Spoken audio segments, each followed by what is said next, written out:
Bueno, pues muy buenas noches, bienvenidas, bienvenidos y muchas gracias por estar aquí. Y pues hoy vamos a hablar de un tema súper importante, súper olvidado, súper castigado, que es el placer, ¿no? Entonces tenemos que abrir este tipo de espacios para ver todas estas cuestiones. Y pues tenemos una especialista, la doctora Fabiola Trejo. Ella es doctora en Psicología Social y Ambiental, aparte estudió aquí el diplomado en Sexualidad Humana y bueno, una persona genial, que estamos muy contentos de tenerla aquí. Y pues sin más preámbulos, pues bienvenida, un aplauso por favor para ella. Gracias. Ay, pues muchas gracias. Le comentaba a Katia que estaba un poco nerviosa de venir porque pues, al final este es un espacio donde me y cada una de las personas con quien tuve contacto en las clases pues han sido representativas para mi desarrollo como educadora sexual. No es lo mismo dar clases que platicarle lo que hago a quienes me dieron clase. Pero voy a hacer lo posible por poder poner en palabras un poquito de lo que han sido los últimos ya casi 8 años de trabajo en torno al placer sexual, un tema que me apasiona profundamente y que al final creo que el tiempo que vamos a estar platicando jamás será suficiente para hablar de placer como me gusta, ¿no? Lo que les voy a presentar es tan solo una breve parte, una chiquititita de lo que fue mi proyecto doctoral. Voy a tratar de resumir muchos estudios, pero si más adelante hay como dudas en torno a cómo se llegó a ciertas cosas, pues con gusto las comentamos. Mucha de la información también ya está publicada, entonces en artículos de investigación, entonces y en proceso de publicación también, entonces también ahí va a haber más acceso para hablar del tema. Y bueno, antes que nada, quería preguntarles, me gusta mucho iniciar posicionándonos, ¿desde dónde estamos? ¿Dónde estamos paradas? ¿Cómo? Ay, ¿esa soy yo? ¿O esa ya? Sí, soy yo. ¿Dónde estamos paradas? ¿Cuál es nuestra perspectiva personal? Porque tenemos que, como todos lo sabemos, tenemos que ubicar bien cuál es nuestra idea sobre un tema para entonces poderlo ya aislar y estudiar objetivamente. Entonces yo les lanzo la pregunta a ustedes. ¿Qué es lo primero que piensan cuando escuchan la palabra placer sexual? Lo primero que les viene a la mente. Sentidos. ¿Qué más? Aquí vamos a tratar de poner el diálogo sobre la mesa, más allá de yo nada más venirles a aventar información. Cuerpo, sentidos, el cuerpo está muy relacionado, los sentidos están muy relacionados con el cuerpo. ¿Qué más pensamos? Bienestar. Así, hasta hacemos la cara así, es sentirte bien, rico. Plenitud, bienestar, sentidos, cuerpo. ¿Qué más pensamos cuando pensamos? Erotismo. Ajá. Ok, ahora las voy a invitar a que piensen en tratar de hacer memoria, a seleccionar una sola experiencia, seguramente hay más, pero una sola experiencia que ustedes puedan recordar como significativamente placentera. No solamente la palabra que les viene a la mente, sino ahora una experiencia. No me la tienen que contar, claro que tienen que compartir. Solo vayan a esa experiencia, a toda esa experiencia, ¿dónde estaban? ¿Qué hacían? ¿Con quién estaban? ¿Con ustedes mismas? ¿Con alguien más? ¿Cuál era el lugar? ¿Cuál era el espacio específico? ¿El tiempo? ¿La edad? ¿Cómo estaba su cuerpo en ese momento? ¿Cuál es la primera imagen que llega de sus cuerpos? ¿Qué estaban pensando? ¿Qué estaban sintiendo? ¿Qué estaban diciendo verbalmente? ¿Qué estaba diciendo su cuerpo? Vayamos a esa experiencia que es un poco más compleja. No nada más es bienestar, no nada más es el cuerpo. Era una experiencia que está construida por una serie de eventos, de tiempos, de momentos. Vamos a estar hablando de eso. Quiero que mientras yo estoy platicando de placer sexual, siempre regresen a esa experiencia. Es importante posicionarnos desde donde yo estoy entendiendo y estoy viviendo el placer sexual. Y no solamente desde la teoría y la literatura, es desde la experiencia, desde el cuerpo, como decían. Entonces, justamente haciéndome todas estas preguntas yo misma, en este interés, esta filia que tengo sobre el estudio de la sexualidad, pues ya tenía un tiempo yo, de hecho mi tesis de licenciatura también se centró en temas de sexualidad, hice un estudio sobre la relación entre la información y las actitudes, sobre la sexualidad y que tienen con la orientación sociosexual y con la asertividad sexual. Todavía no aparecía el placer tanto, todavía no me daba cuenta de todas las posibilidades que tenía el placer y todas las cosas que podía aprender del placer. Pero consistentemente en la literatura que yo encontraba, me topaba con algo que seguro nosotras estamos ya bien familiarizadas, que es un discurso bastante reduccionista. Empezamos hablando que siempre, así casi todos los trabajos de investigación, de literatura empiezan diciendo la sexualidad es inherentemente humana, es parte intrínseca del ser humano, está en todo lo que hacemos, en todo lo que vivimos, en todo lo que sentimos. Y de pronto continuamos leyendo y terminamos hablando de coito, terminamos hablando de reproducción, terminamos hablando de anticonceptivos, de ITS. Y se reduce la mirada de que planteamos todo un panorama gigante que la sexualidad está en todos lados, terminamos hablando y concluyendo en función de reproductividad y sobre todo con una mirada culpígena, miedo y vergüenza. Es muy difícil quitarnos esto, incluso en los discursos, incluso en cómo escribimos, cómo damos clases. Siempre terminamos diciendo, sí, sí, disfruta, pero con cuidado. Sí, sí, tú tócate, explórate, pero con higiene. Y no que no lo debamos de hacer con cuidado, no que deba de ser con higiene, pero al final es como que te encarreras y de repente, pero para en seco porque no se vale todo. Al final terminamos aprendiendo, como la forma en que yo por lo menos lo aprendí y con la mayoría de personas, predominantemente mujeres con quienes comparto todos estos conocimientos, todos terminamos aprendiendo en función de dos líneas básicas. No te embaraces y no te enfermes. Esa es la sexualidad. Cuídate porque si no te vas a embarazar, cuídate porque si no te vas a enfermar. Y no que no sean riesgos importantes, son riesgos que están ahí. No por nada somos el país número 1 en embarazos adolescentes. Y no solo significa falta de información, sino todas estas temáticas de violencia sexual y de género que están detrás de las relaciones interpersonales y culturales que estamos viviendo hoy. Entonces no nada más es darle información, no nada más es cuídate, no nada más es no te embaraces, no te enfermes. ¿Qué estamos dejando de lado? Al final hablamos de la importancia del erotismo, hablamos de la importancia de las diferentes dimensiones de la sexualidad y aterrizamos en reproductividad. Y no solo en reproductividad, sino en aspectos negativos de la reproductividad. Son importantes porque al final son problemas que competen a la salud pública. Tenemos que trabajar y tenemos que seguir investigando en torno a estos temas. Pero al final, si empezamos a buscar un poco más información, no tenemos un amplio repertorio ni de lenguaje, ni de estrategias, ni de actitudes, ni de valores que se enfoquen al placer sexual. Y es donde surge mi pregunta, ¿y el placer? ¿Por qué no hablamos del placer? Incluso el placer termina convirtiéndose como en un apéndice de nuestro discurso. El eje central, la estructura, es cuidarnos de enfermedades, de embarazos. La sexualidad es peligrosa. La sexualidad va a tener consecuencias negativas, tenemos que investigar al respecto. Pero también disfrutar, también disfruten. Pero se pueden embarazar, pero se pueden enfermar, pero hay violencia. Pero disfruta. Y mi pregunta era, ¿qué pasa? Dos cosas. ¿Qué pasa? Que por más que nos dicen todas las cosas negativas que hay en torno a la sexualidad, la gente sigue teniendo relaciones sexuales. La gente se sigue arriesgando. Y al final nos enfrentamos con esas consecuencias negativas que nos dijeron, pero no son suficientes para decir, no sabes qué, mejor no lo hago. Lo hacemos con culpa, lo hacemos con vergüenza, lo hacemos con miedo, pero lo hacemos. ¿Por qué lo seguimos haciendo? Porque se siente bien. ¿Pero qué se siente bien? Solo el cuerpo, los sentidos, quizá el contacto con otra piel, quizá el contacto con otra persona, la conexión con alguien más, quizá el conocimiento y el descubrimiento que estoy teniendo sobre mí misma, cualquiera de estos aspectos, pero se siente bien. Mi pregunta era, ¿qué pasa si entonces nos empezamos a fijar, a centrar la atención, no en lo negativo, con un apéndice de placer, sino en lo positivo? ¿Qué sí tiene la sexualidad? ¿Qué sí me da? ¿Qué sí me da el placer? ¿Por qué la gente al final de todas estas consecuencias negativas y todo este miedo que nos están metiendo para controlar, para protegernos, por qué lo seguimos haciendo?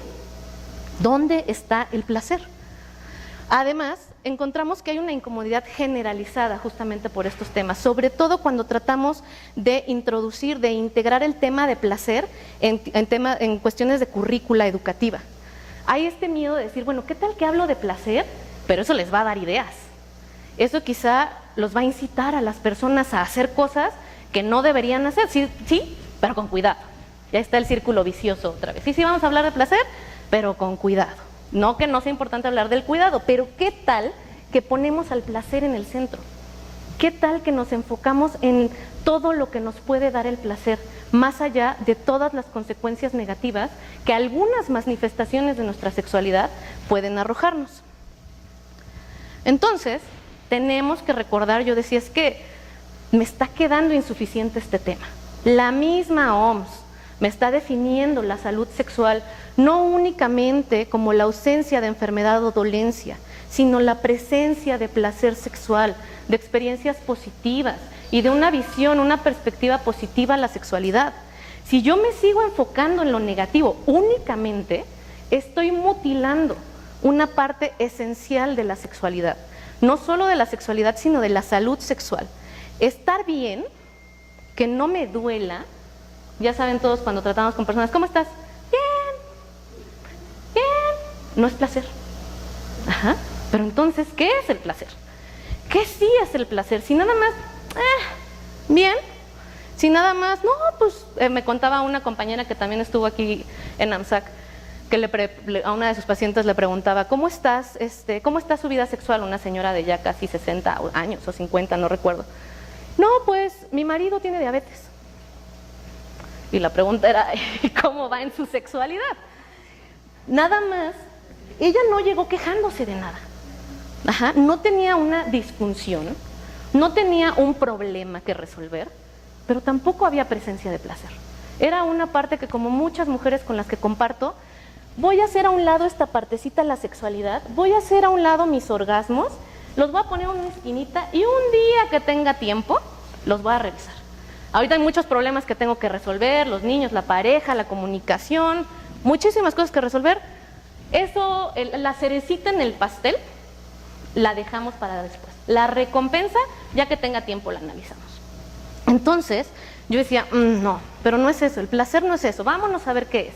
Y de pronto me topé con ciertas perspectivas que estaban como, no en contradicción, pero que hacían a la sexualidad como, al placer sexual como meterse en cajitas. Por un lado, una serie de definiciones que se quedaban en el nivel biofisiológico. Placer, decían, es orgasmo. Y empezaban a hablarte así toda la introducción y todo el planteamiento de la investigación, es que el placer es muy importante y liberas el estrés y te hace bien la salud física y la salud relacional. Y al final, las medidas que utilizaban eran medidas de funcionamiento sexual, excitación, orgasmo. Sin embargo, muchos y muchas sabemos que el que haya excitación no implica necesariamente que haya placer, que muchas veces el orgasmo puede venir sin una evaluación de placer, que el hecho que haya deseo tampoco quiere decir que haya placer. Entonces, ¿qué pasa con el placer? Si el placer no es solamente la excitación, no es solamente el orgasmo, no es solamente el deseo, ¿qué sí es? Entonces, de pronto me encontraba con definiciones, es subjetivo, cada quien, no lo podemos definir.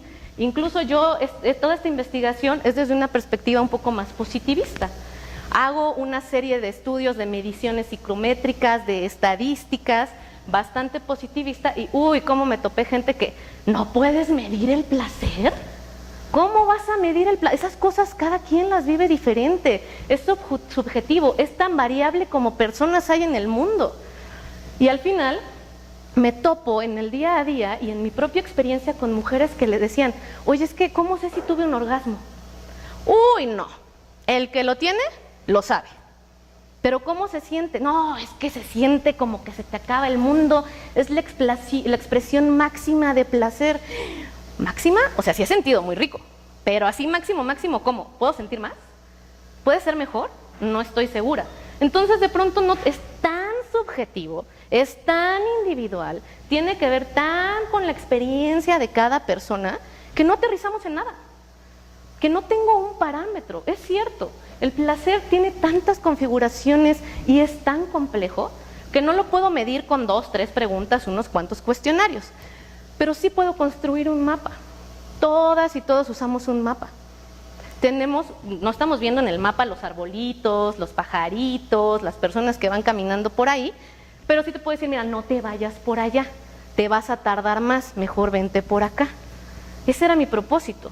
No es únicamente el cuerpo, no es únicamente el orgasmo, la excitación, el deseo, pero tampoco es completamente indescifrable, completamente indescriptible. Necesito tener ciertos parámetros, sobre todo parámetros que sean culturalmente relevantes, que se adapten a la realidad de mujeres y hombres mexicanos, no lo que me están contando en teorías que ya son antiguas, no han sido vueltas a probar, o son anglosajonas con culturas que son predominantemente individualistas, donde el mensaje del placer es, vamos, échale ganas, tu placer es primero.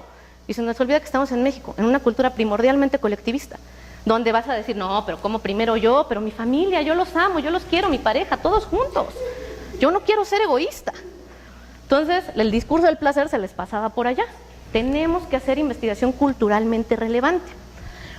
¿Cómo le hacía yo para compaginar todas estas definiciones? Bueno, y luego me topaba con errores metodológicos sobre indicadores que solo nos confundían más. De repente te decían, pues voy a estudiar el placer sexual en esta investigación. Ok. ¿Y cómo le preguntaste a la gente? Pues el placer sexual se midió de acuerdo a la frecuencia de encuentros sexuales al mes. Frecuencia no es placer. Pueden ser muchos encuentros sexuales sin una respuesta sexual, sin una evaluación general de placer. Entonces no podemos estar midiendo o evaluando el placer en función de la frecuencia, de la duración. ¿Cuánto duras, cuánto no duras? Disfunciones sexuales, eyaculación temprana, todos estos temas de duración. No, pues, y hombres que, no, yo duro 2 horas. ¿Y quién te dijo que tenías que durar 2 horas?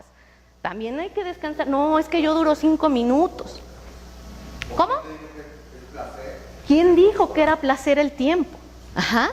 Y por otro lado, uno de los grandes que seguimos explorando, seguimos nadando, son las confusiones que genera el término satisfacción sexual. Satisfacción no es lo mismo que placer. Si hoy en día le van, sobre todo a las mujeres, y esto tiene connotaciones socioculturales de desigualdad de género, se les pregunta, ¿tienes una vida sexual satisfactoria? Sí. La mayoría de las mujeres miden su satisfacción sexual en función de la respuesta de la pareja.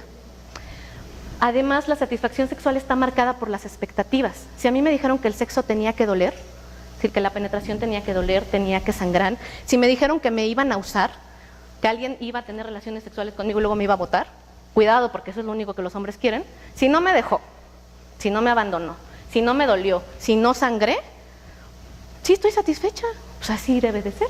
Incluso muchas mujeres que tienen mucho tiempo que no tienen encuentros sexuales en pareja, pero están bien, ellas no tienen ningún problema. Eso es la satisfacción. Pero el que haya satisfacción tampoco nos está hablando de placer.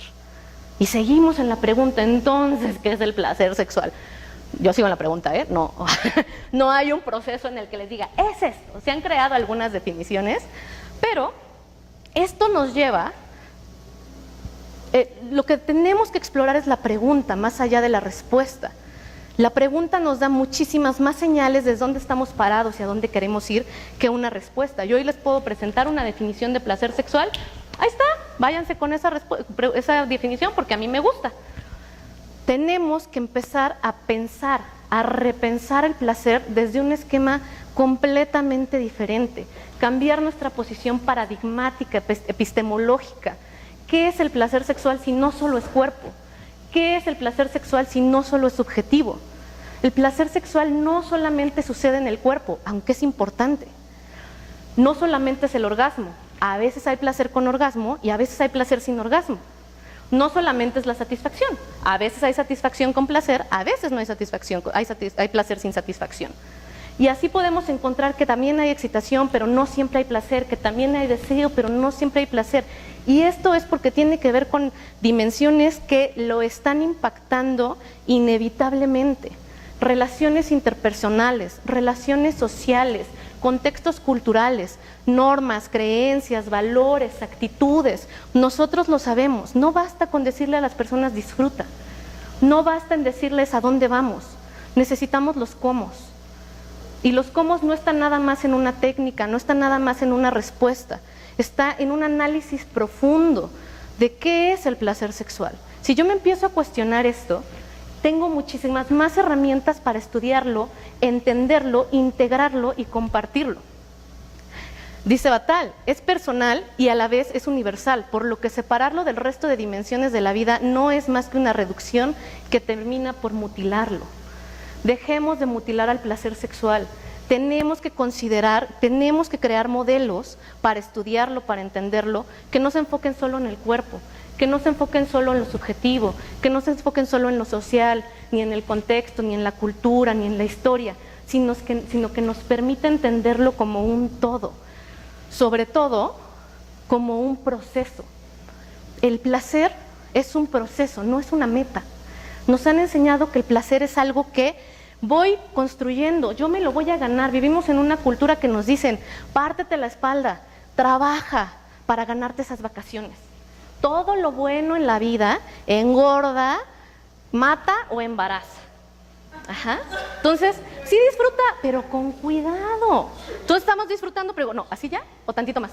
¿Ya puedo así? ¿O mejor un poquito más? ¿No ya es mucho? ¿O qué es mucho? ¿Para quién es mucho? ¿Para el de al lado? ¿Para mí? ¿Para lo que me dijeron?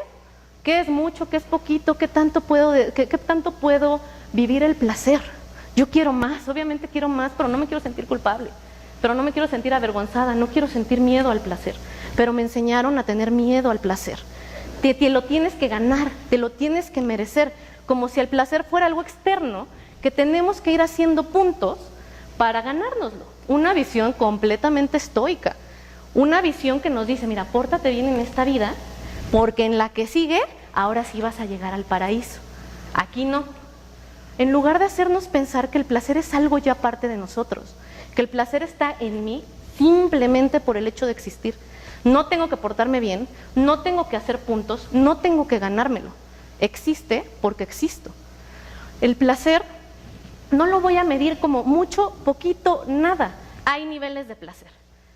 Y esos niveles de placer inmediatamente construyen una jerarquía, inmediatamente construyen una categorización y una especie de clase.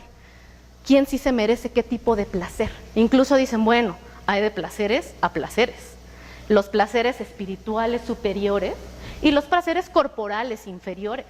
Nosotros trabajamos con la sexualidad, con el cuerpo. No es posible que estemos entendiendo el placer como el placer corporal es menos que cosas más importantes en la vida, como comunicación, afecto y todas estas cosas que parece que las desprenden del placer.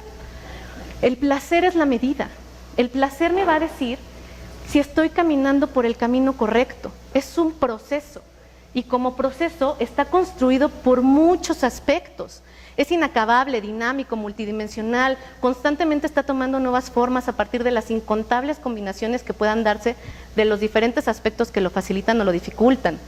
Si empezamos a concebir al placer sexual como un proceso que involucra la convergencia no solamente de funciones fisiológicas, sino de vínculos, emociones, respuestas fisiológicas, dinámicas de poder, estados mentales y autoconfianza, podemos abrir luz a nuevos marcos de referencia a partir de los cuales entender nuestra experiencia y también empatizar con la experiencia del otro. Empezar a ver el placer como un proceso es entenderlo como que no es algo estático, es algo que constantemente está sucediendo y constantemente se está viendo reconfigurado por muchos aspectos. ¿Cuáles? Algunos de los aspectos que tendríamos que tomar en cuenta. Tenemos que tomar en cuenta la cultura. Todos los estudios que hay en torno a la calidad de vida sexual nos hacen ciertas recomendaciones.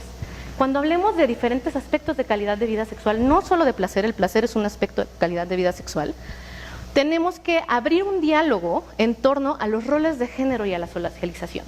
No solo es cuerpo, no solo es la experiencia subjetiva.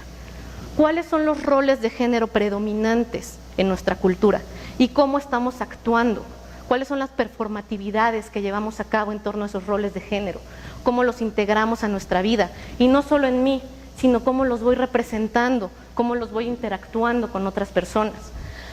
Además, tenemos que considerar aspectos individuales, como la importancia que las y los individuos atribuyen a la sexualidad en sus vidas. Estamos aquí por algo, nos encanta hablar de sexualidad. Pero eso no quiere decir que para todas las personas sea el centro de la vida la sexualidad. Hay toda una historia para que cada persona comparte por la cual no tienen una filia particular a la sexualidad.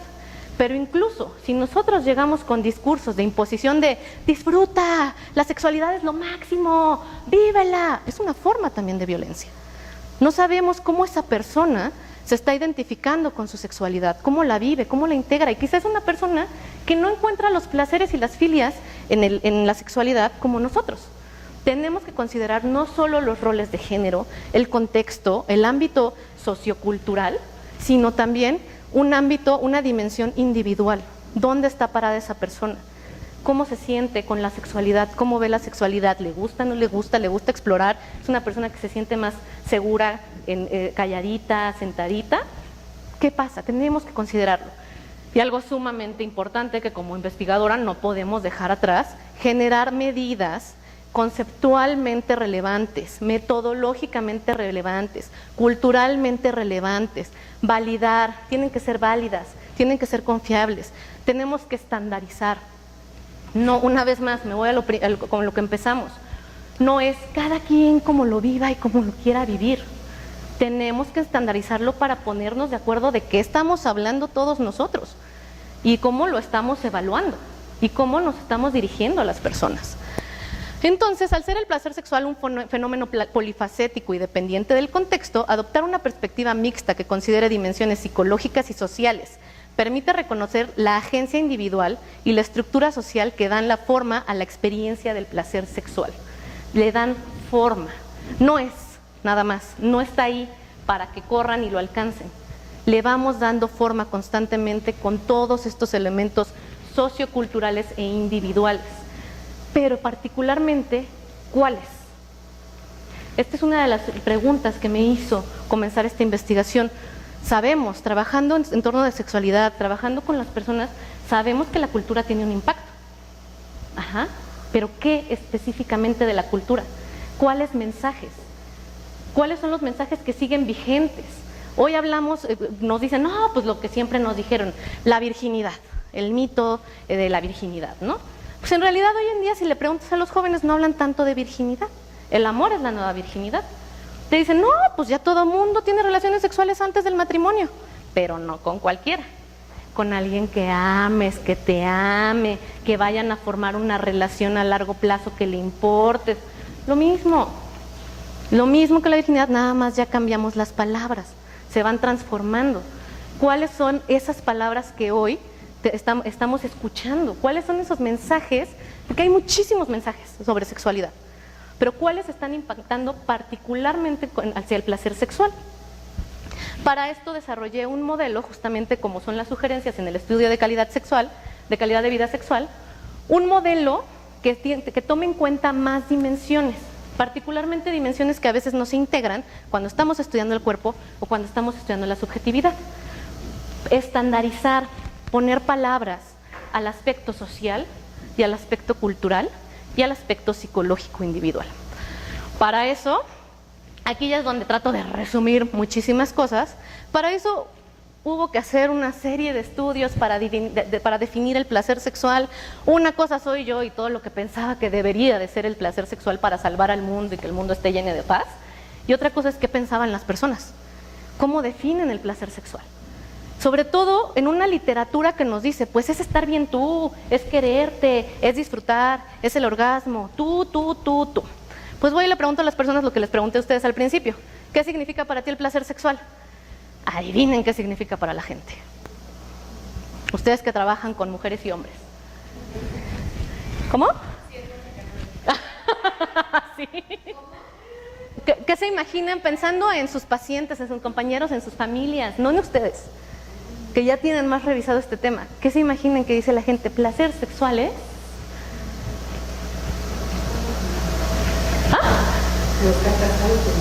pareja y amor. A través de unos métodos de unas redes semánticas que se realizaron, encontramos que para los mexicanos todo es amor. Sexo es amor, pasión es amor, placer es amor. Y luego investigamos qué significa el amor. El amor quiere decir placer, quiere decir pasión, quiere decir sexo. Entonces, estamos en la ruedita dando vueltas, ¿no? Entonces, bueno, se pareja. Para nosotras y nosotros los mexicanos, Entendemos el placer sexual en función del otro, que si está bien o no, ya luego lo discutimos nosotros con una copita de vino, pero eso es lo que significa para las personas. Después de esto, dije, a ver, estamos entendiendo al placer como un proceso, no como una meta. Entonces, tenemos que empezar a analizarlo, no desde la función fisiológica exclusivamente, no desde la experiencia subjetiva, cuéntame tu historia más placentera, sino desde unos modelos que nos dan Janssen y Bancroft sobre la respuesta de control dual. Ellos nos dicen, todo proceso sexual es un proceso dual. A la vez que están actuando facilitadores, están actuando inhibidores. A la vez que estoy pensando, ay, qué rico, estoy pensando, no, espérate, no tan rico. A la vez que estoy pensando, ay, sí, dame más, estoy pensando, pero no todo, porque no me vaya a embarazar. Estoy acelerando a la vez que estoy frenando. Entonces, si entiendo el placer como un proceso, tengo que estudiarlo y conceptualizarlo desde este proceso dual. Los facilitadores y los inhibidores. Así de manera rapidita, luego podemos profundizar más en eso.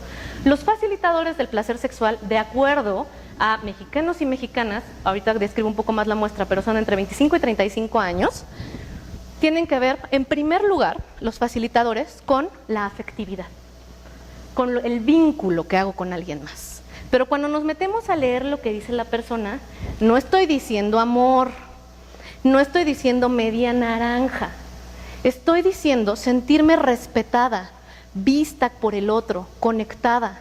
Puede ser alguien que jamás, no me sé su nombre y no lo voy a volver a ver, pero yo sé que no estoy teniendo relaciones sexuales con esta persona solo porque me le atravesé en el antro, sino porque quiere estar conmigo. Hubo química, hubo conexión, me respeta. Hay un vínculo que puede durar pocas horas o que puede durar mucho tiempo, pero estamos conectados, te importo y me importas. Ajá. ¿Cuántas mujeres, cuántos hombres llevan en una relación de pareja llena de amor romántico años y no se sienten respetadas por su pareja, no se sienten vistas, no se sienten conectadas con su pareja? No es el tiempo, es la conexión. Después viene, no es suficiente eso, también necesitamos una dimensión que se llama autoconfianza. ¿Cómo me siento yo conmigo misma? Dice Lori Mintz, nadie tiene un orgasmo mientras se tapa la lonja. Si no me siento cómoda con mi cuerpo, si tengo que correr a apagar la luz, si de repente me van a hacer sexo oral y digo, híjole, no me depilé, ¿quién va a disfrutar? Si de repente te empiezan a acariciar y sienten el chayote, ¿quién va a disfrutar? ¿Quién se va a enfocar? Nada más va a estar quitando la mano. Ajá. Necesito sentirme en confianza no solo con mi cuerpo, sino en el espacio en el que estoy. Sentirme bajo control. Saber que yo, si en este momento, no importa que ya estemos encuerados y que ya estemos a media penetración, si yo en este momento digo no, no va a pasar nada, me paro y me voy, o nos detenemos y platicamos. No voy a tener miedo, no voy a decir, no, pero ¿cómo? Es que hay gente que me dice, no, es que a mí no me gusta hacerlo en hoteles, porque ¿cómo crees que tal que te pasa algo? Pues no vayas a un hotel. Si no te sientes bajo control del espacio, ya sabes que no vas a disfrutar en un hotel. No vayas a un hotel. Y hay gente que dice, no, es que yo jamás me lo llevaría a mi casa, jamás me iría a casa ajena, prefiero un hotel. Ah, bueno, si un hotel te hace sentir en más confianza, pues vete a un hotel. Pero si estás preocupada porque no tienes control del espacio, del tiempo, del cuerpo, entonces no vas a disfrutar. Para disfrutar tenemos que confiar en nosotros mismos.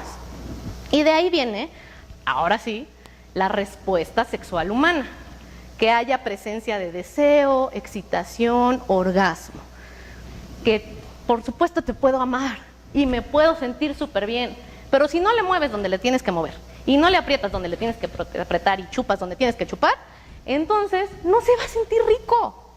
Ajá. Y me va a gustar mucho la conexión y me voy a sentir sumamente sexual, pero también tenemos que estimularnos, también tenemos que erotizarnos y tiene que haber el despertar de una respuesta sexual. Y por último, la pasión. Y la pasión algunas personas la representaban como, me encanta el sexo salvaje y desinhibido. Y luego les preguntas, ¿qué es salvaje y desinhibido? Yo me imaginaba se cuelgan como murciélagos y se ponen látigos. Y yo me imaginaba así, la cosa más salvaje del mundo. ¿Cómo? El salto del tigre, el garrote. Yo me imaginaba una nalgada. ¿Qué no todos? Lo que interpreta cada quien como pasión, como salvaje y desinhibido es diferente. Tiene más que ver con las ganas de estar aquí, con me gustas, te gusto, quiero estar aquí. Y puede ser un encuentro donde nos vemos a los ojos por horas y nos decimos cosas bonitas, y hay rosas y sábanas de satín, y eso es pasión. O puede ser de te pongo contra la pared y te agarro a madrazos, y se vale también. La pasión va a variar de cada quien, pero esto me empieza a abrir una puerta. Imaginemos que vamos en una carrera de obstáculos y de pronto yo voy acumulando esta cuestión de está todo enfrente de mí, no me deja pasar. Y de pronto digo, vínculos afectivos, check, lo tengo. Autoconfianza, también la tengo. Respuesta sexual, también la tengo. Y la pasión, también la tengo. Le abro camino al placer y el placer como electroshock pasa. El placer como un río fluye. Ese proceso sigue caminando. No es que si hay vínculo afectivo y si hay autoconfianza vas a tener más placer. Una vez más, no se mide el placer como más o menos. El placer, si es un proceso, le hago yo el espacio.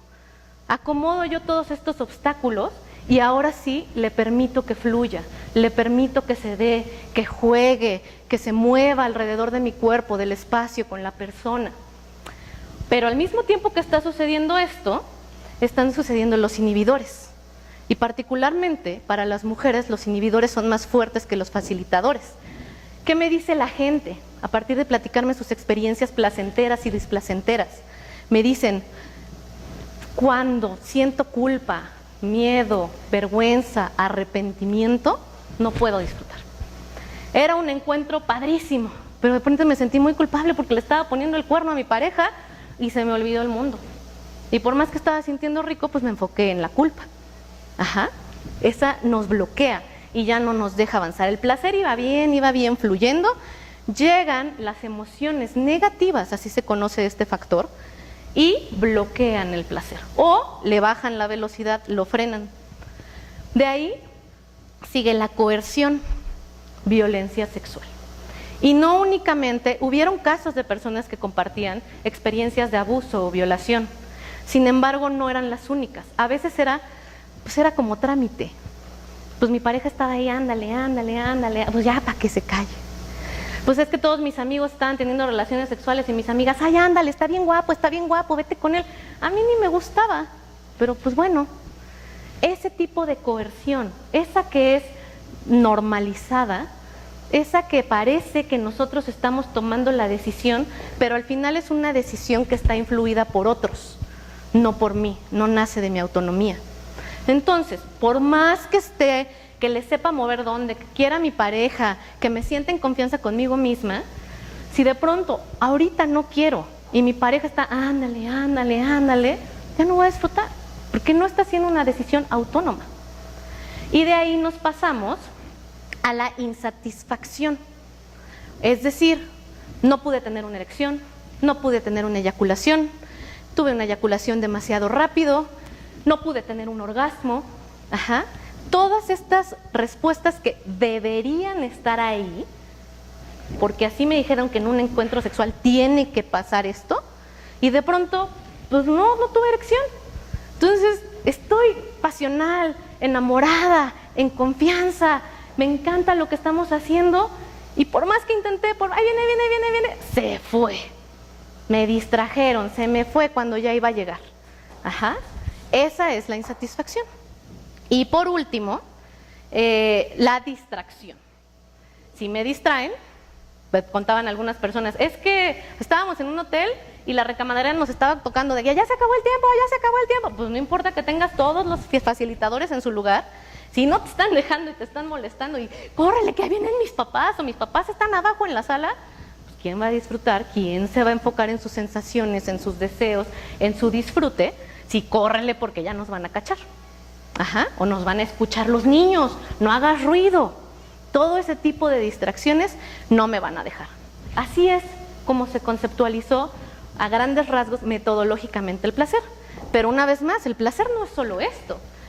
Si disfruto, si hay respuesta sexual, si hay vínculos afectivos, si hay autoconfianza, si hay emociones negativas, eso no sucede en el vacío.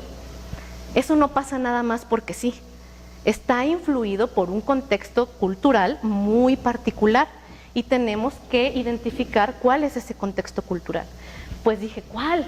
¿Cómo podemos definir a la cultura? Hay muchísimas formas de definir a la cultura. ¿Cómo podemos identificarla? Una de las formas desde la psicología social es a través del estudio de las premisas histórico-socioculturales. Normas, valores, creencias, actitudes que se han transmitido de boca en boca, que se han transmitido por tecnologías, por métodos que muchas veces no identificamos, no nos dieron cuando nacimos ni en algún punto de nuestra vida, a la mayoría de las personas, un reglamento, claro, esto puedes, esto no puedes, esto puedes, esto no puedes. Hay unas cosas que se llaman Biblia, hay unas cosas que se llaman códigos morales, hay unas cosas que se llaman leyes que van integrando todo esto. Sin embargo, no existe como los 10 mandamientos de la sexualidad. Los vamos encontrando escondiditos en discursos, en actitudes, en miradas de mamá o papá de déjese ahí, niño cochino, ¿qué está haciendo? Eso no se hace, no se toque. Ahí vamos aprendiendo todas estas cosas. Nadie me dijo que estaba mal, nada más me hicieron Me especializo yo en el tema de la masturbación y no tienen idea cuántas personas, sobre todo mujeres, dicen, no fue necesario una palabra, con una mirada fue suficiente para saber que lo que estaba haciendo estaba mal. Esas son las premisas histórico-socioculturales. Entonces, hay premisas histórico-socioculturales sobre muchos temas, pareja, familia. Y yo dije, ¿cuáles son las premisas de la sexualidad específicamente? En las de la familia, en las de la pareja se toman un poco, pero no habíamos recogido cuáles son esas principales premisas. Me fui con la gente y les dije, ¿qué te dijeron a ti de la sexualidad? Lo que sea, aviéntamelo. No, pues me dijeron que hay cosas que se hacen con la pareja y hay cosas que se hacen con las... Hay el amor, hay que tener sexo solamente con la persona que te vas a quedar para siempre. ¿Qué otras cosas me decían? Las mujeres no tienen tanto deseo sexual como los hombres. Las mujeres tienen sexo porque están buscando afecto. Los hombres los hombres exitosos tienen muchas parejas sexuales.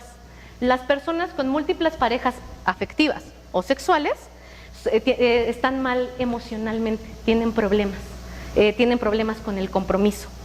Me decían en las entrevistas y en los grupos focales, o sea, está bien, yo soy muy abierto, muy abierta hacia temas de diversidad sexual, no heterosexualidad y demás, pero que no lo hagan en la calle. O sea, está bien cada quien, que sean libres, pero no en la calle. ¿Cómo le voy a explicar a mis hijos eso? Así, gente bien abierta. O un chavo que decía, no, o sea, antes, otras generaciones, pues no podías tener muchas parejas sexuales. Hoy sí se pueden tener más, solo que en un grupo de puros hombres, decía el chavo. Solo que no sean tantas. O sea, a mí no me gustaría andar con una chava así ya bien, si tiene, digamos, aproximadamente ha tenido 20 parejas sexuales.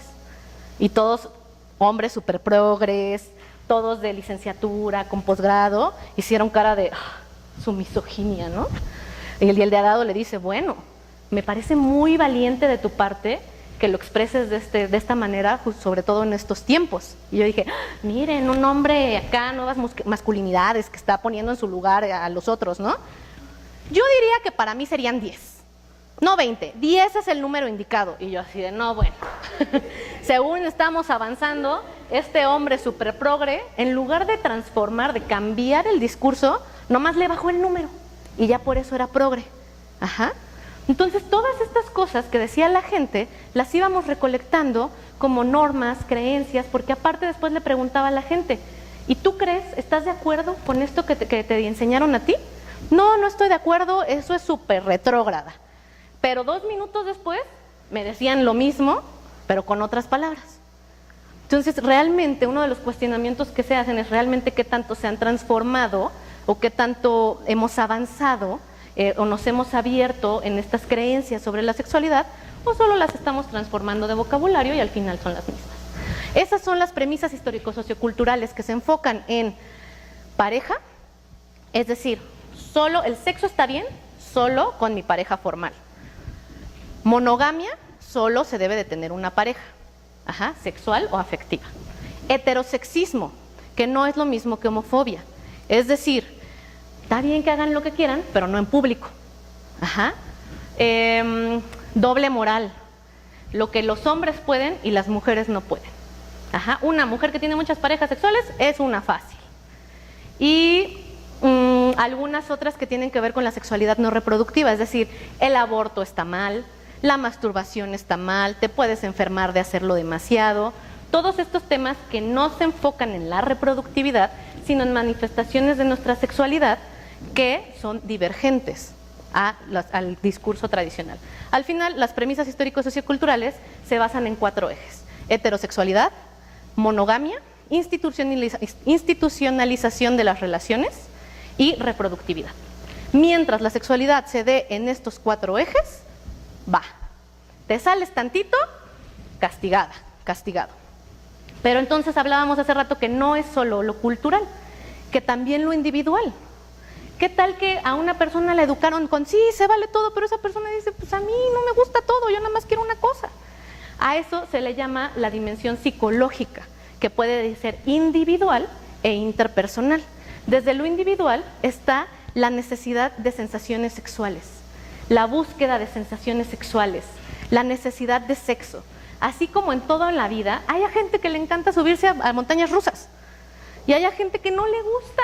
Y no quiere decir que esa gente sea amargada, solo no disfruto subirme a las montañas rusas. Me gustan otro tipo de emociones. Lo mismo pasa en la sexualidad. De hecho, estas escalas de búsqueda de sensaciones particularmente nacen de toda una teoría. La búsqueda de sensaciones sexuales nace de toda una teoría, la de ahorita se me fue el nombre, que habla sobre la búsqueda de sensaciones y se desarrolla una escala particular en la búsqueda de sensaciones sexuales. Entonces son personas que les gusta tener relaciones sexuales frecuentemente, con muchas personas, sin condón, ven pornografía, les gusta explorar, les gusta vivir cosas nuevas, les gusta constantemente estar explorando, experimentando novedad, la búsqueda de sensaciones. Y la orientación sociosexual, que habla de una dimensión más interpersonal, es una dimensión de la personalidad que nos dice qué tanto una persona necesita estar afectivamente, emocionalmente involucrada para poder tener relaciones sexuales. Y qué tanto hay otras que dicen, no te preocupes, no necesito ni tu nombre. Hay personas que simplemente necesitan hacer una conexión. Estas son personas con orientación sociosexual restrictiva. Mientras que las que dicen, quien sea, como sea, no necesito estar enamorado o enamorada, es permisiva. Ninguno es bueno ni ninguno es malo. Porque se llame la traducción al español sea restrictivo, no quiere decir que es gente mocha, que es gente cerrada. Solamente es que es gente que tiene un poquito más de limitaciones para involucrarse sexualmente con otros. Esto, además, tenía forzosamente que ser analizado a partir de categorías poblacionales como el sexo y el nivel educativo. A lo largo de la investigación sobre la cultura, sobre los valores, las actitudes, el género, encontramos que las diferencias no se dan tanto entre los sexos o son menos fuertes cuando son entre los sexos y son más fuertes cuando estamos comparando niveles educativos. Es decir, somos más similares hombres y mujeres que en la diversidad que podemos encontrar en un grupo de puras mujeres de diferentes niveles educativos. El nivel educativo nos da un poder de interpretación, una significancia, una fuerza del efecto, estadísticamente hablando, mucho más importante que el sexo. Pero estamos por tradición, estamos acostumbrados a buscar nada más diferencias entre sexos. Cuando le metemos el factor nivel educativo, se difuminan muchas diferencias entre sexo y se hacen más fuertes las diferencias por nivel educativo, ya seas hombre o mujer. Y después, ya no entro en este estudio porque si no, apenas voy saliendo de un periodo de vida que no salía a la calle y que no hacía nada, nos hubiera tomado más tiempo, pero tiene todavía una fuerte explicación, una explicación más fuerte, la cultura. Si comparo culturas entre culturas. Es más, no nos vayamos a culturas, a regiones. Nosotros sabemos que en México tenemos múltiples subculturas. Si en México nos vamos no por estados, sino por regiones, comparamos regiones agrícolas con regiones urbanas, con regiones industriales, digamos Sinaloa es urbanizado, es norte, y siempre decimos, ay, los norteños son más mochos, pero hay de norteños a norteños. Ajá. Están los norteños de Sinaloa, que tienen una práctica económica, social, más hacia la agricultura, mientras que están los norteños regios, que están en un espacio más industrializado. Ninguno es menos ni más que el otro, solamente que si los dividimos de esta manera, encontramos diferencias más significativas, efectos más fuertes por región, todavía más fuertes que el nivel educativo y todavía más fuertes que el sexo. Entonces teníamos que considerar por lo menos esto, por lo menos sexo y nivel educativo, que nos están dando indicadores importantes de dónde nos estamos posicionando en esta sociedad. Entonces, pues, así, embarrada de hallazgos. Se hacen todo esto que les estoy platicando son 4 estudios que se corrieron entre el año 2013 y 2017. Participaron así en total de todos estos 4 estudios aproximadamente 1,200 personas, mujeres y hombres, que en su mayoría reportaron ser heterosexuales. Ya prácticas específicas ya no preguntábamos, pero se reportaron como heterosexuales. Tenían entre 25 y 35 años, justamente porque la edad, este periodo de edad nos da indicadores. En este periodo de edad es cuando las personas en nuestra ciudad, en nuestro país, se están casando. Y el estado civil tiene un impacto, tiene un efecto en las transformaciones en el comportamiento sexual. Entonces, si queríamos ver variabilidad de comportamiento, si nos vamos únicamente a estudiantes universitarios, pues están descubriendo el mundo. Y están las fiestas, y está el desmadre, y quizá íbamos a encontrar prácticas sexuales un poco más homogeneizadas. Y en este caso, si tomamos como punto de corte la edad de matrimonio hacia arriba y hacia abajo, podríamos encontrar personas solteras, personas casadas, y entonces una variabilidad en comportamientos sexuales. Y no solo participaron personas de la Ciudad de México, sino también del interior de la República, y me faltó poner ahí, personas de nivel de estudios que de licenciatura continuaron hacia el posgrado, o personas que no llegaron más allá del nivel medio superior, no llegaron más allá del bachillerato. Como instrumentos y como técnicas de recolección de datos utilizamos grupos focales, entrevistas, diseño, traducción, adaptación y validación psicométrica de una serie de escalas que, si quieren tener acceso a ellas, las tenemos todas ya validadas en población mexicana y traducidas. Hasta acá, ¿cómo va mi tiempo? Ok, me avisan así porque... bueno, y vámonos así... Hay una serie, estos resultados que yo les estoy presentando ya son resultados, el resumen del resumen del resumen del resumen del resumen, porque como les dije, hicimos divisiones entre personas, entre la edad, entre el sexo, la edad ya teníamos el grupo, entre el sexo y el nivel educativo.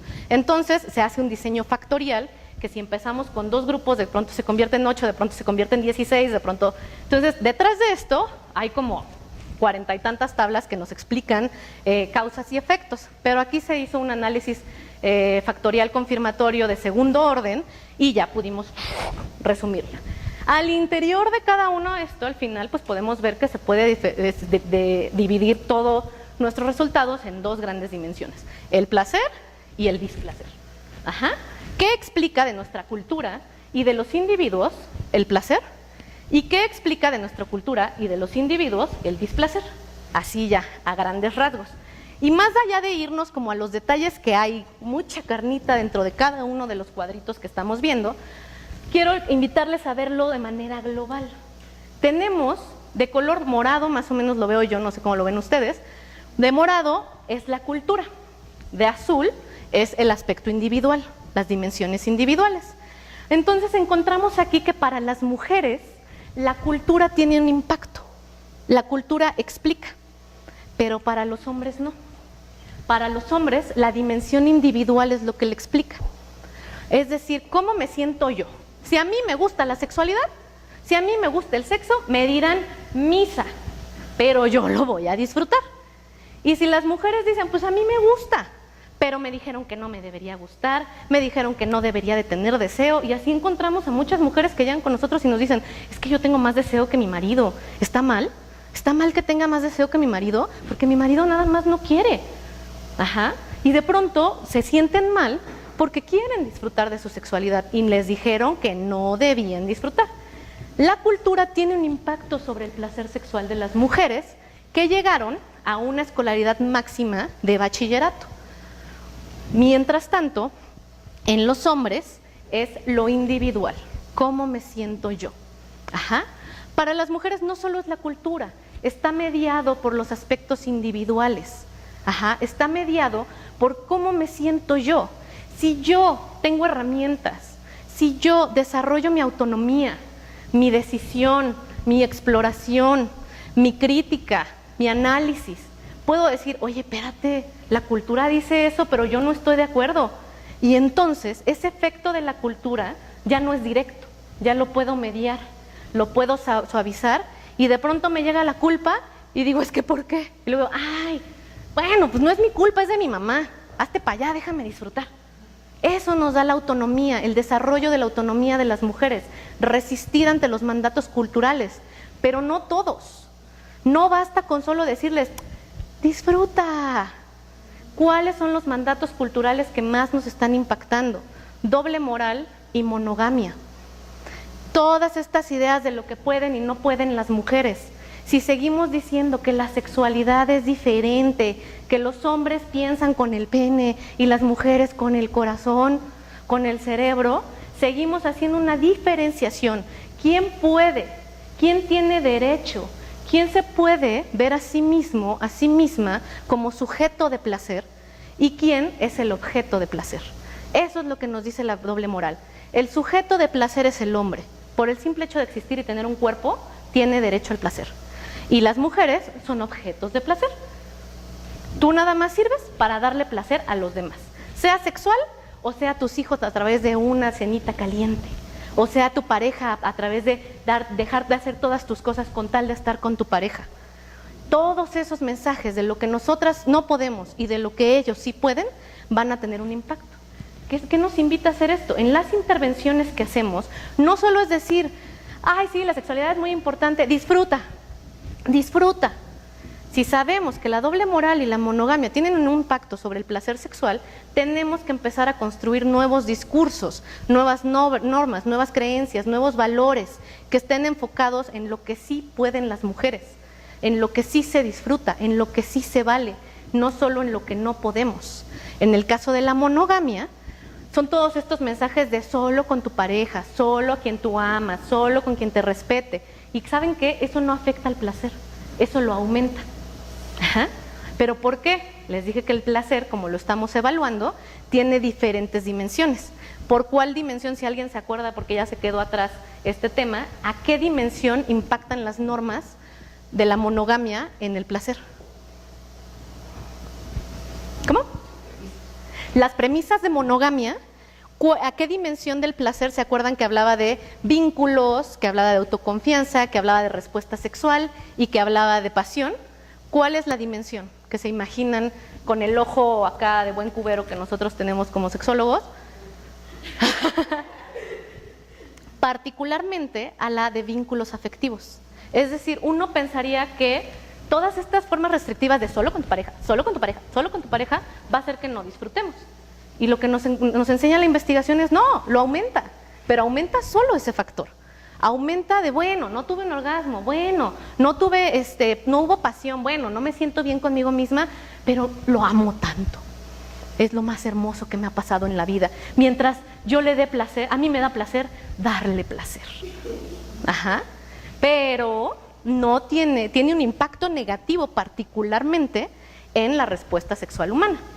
Las premisas de monogamia, solo con tu pareja, solo con tu pareja, solo con tu pareja, van a hacer que el orgasmo no pueda llegar, que el deseo no pueda llegar o no se pueda disfrutar, que la excitación, porque va a andar una con culpa de, no, pero me quiere, no me quiere, me va a dejar, no me va a dejar, pero no es mi pareja, ¿esto qué quiere decir? Pero me ama, y al final termina así, ¿pero qué somos? ¿Me amas? ¿En dónde estamos? ¿A dónde va esta relación? Porque al final me enseñaron que solo podía disfrutar con mi pareja. En el caso de los hombres es, si los hombres son permisivos o si son restrictivos, si me gusta tener mucho sexo o no me gusta tener mucho sexo, dime lo que quieras, yo voy a disfrutar. Y que esas son las únicas dimensiones, a grandes rasgos, hacia el interior, la historia se diversifica tremendamente. Y en el caso del displacer, ahora sí encontramos a las mujeres de nivel superior que hace rato no salían. Esto no quiere decir que no estén viviendo todos estos procesos. ¿Qué quiere decir? Que acá no veamos a las mujeres que sí estudiaron licenciatura, que sí estudiaron un posgrado. No quiere decir que todo esto no tenga que ver con sus experiencias. Lo que nos está diciendo es que particularmente estas premisas no tienen un efecto sobre su placer sexual. Tendríamos que explorar qué otras cosas en estas mujeres sí están teniendo un efecto. Entonces, hoy en día, a mujeres de diferentes niveles educativos arriba de licenciatura, puedo yo hacer intervenciones centradas en la doble moral y demás, pero no van a ser suficientes, porque eso no me está dando un efecto directo desde la estadística. Y en el displacer sí las encontramos. ¿Qué encontramos? En el caso de las mujeres, miren, siempre se me olvida que tengo esto, de escolaridad máxima de medio superior, es decir, llegaron hasta el bachillerato, deja de haber una mediación de la autonomía. Hay un efecto directo de la cultura al displacer. Tú diles a estas mujeres que no deben de hacer una serie de cosas y automáticamente no importa que le digas, pero tú eres bonita, pero tú eres fuerte, pero tú eres empoderada, pero tú eres autónoma, pero tú, si la cultura les dijo no, eso va a hacer que sientan emociones negativas, que entren a interacciones de coerción, que haya insatisfacción, que se distraigan más fácilmente con situaciones o pensamientos. Es decir, ¿qué nos está diciendo esto? El nivel de educación, entre más bajo el nivel educativo para las mujeres, más impacto tiene la cultura. Lo vemos aquí a la cultura, escolaridad máxima medio superior. Lo vemos aquí en el displacer, escolaridad máxima medio superior, está la cultura, que de pronto desaparece acá con mujeres de nivel superior. Ya no es la cultura, ya es cómo me siento yo conmigo misma. Me pueden decir misa, pero si yo no tengo una tendencia a buscar nuevas sensaciones sexuales, a explorar la vida, me voy a sentir incómoda. No me voy a sentir bien con este encuentro, porque pues ¿para qué estoy haciendo estas cosas? Yo no soy así. ¿Cuántas mujeres les decimos, explora tu sexualidad, tócate, mastúrbate, vive? Te dicen, no, yo no. ¿Por qué no son así? Bueno, tenemos que revisar, porque esto es una medida o es una dimensión de la personalidad. Y la personalidad no se da únicamente de, nací y así es mi personalidad. La personalidad es un tejido que se va haciendo desde el momento de nacimiento con la socialización y con las experiencias individuales. Tenemos que destejer eso para entender por qué estas personas no tienen una tendencia a la búsqueda de sensaciones. En el caso de las mujeres, ¿qué nos dice esto? Se parece un poco al modelo del hombre en el caso del placer. No hay cultura, sí hay individualidad. No hay cultura, sí hay individualidad. Esto sucede porque a lo largo de las investigaciones también vemos que una vez que las mujeres ingresan y hombres ingresan al nivel superior, a la licenciatura, a los posgrados, empieza a haber una transformación en los roles y en los estereotipos de género. Se empiezan a diversificar las características de expresividad e instrumentalidad. Y no es porque leerte un libro te hizo más inteligente, es por la experiencia que nos da la universidad. Nos permite relacionarnos con personas completamente diferentes a nosotros. Nos enseñan, en el mejor de los casos, a pensar críticamente, a reflexionar, a analizar. Entonces empezamos a cuestionarnos nuestro status quo y empezamos a cuestionarnos el deber ser. Y entonces la cultura deja de tener un impacto fuerte y ahora lo que es fuerte es yo. ¿Qué pienso yo? ¿Cuáles son mis convicciones? ¿Hacia positivo o negativo? Y en el caso de los hombres, ¿qué pasa? Se supone que a los hombres les vale gorro la cultura, pero vemos que en este caso llega la cultura. Una vez más, en el nivel superior, son hombres de nivel superior, lo que encontramos es que nos cuestionamos, empezamos a entender otros puntos de vista, empezamos a flexibilizar roles de género, características de instrumentalidad, de expresividad, y entonces muchos hombres también empiezan a aprender que ellos no tienen que ser machos hegemónicos, que hay diferentes formas de ser hombre y que puedo llorar y que puedo sentir.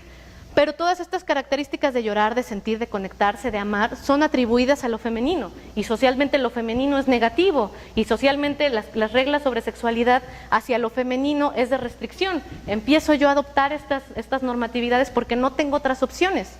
Y entonces empieza a tener el mismo efecto que tendría con una mujer de nivel máximo medio superior. ¿Hasta acá vamos bien?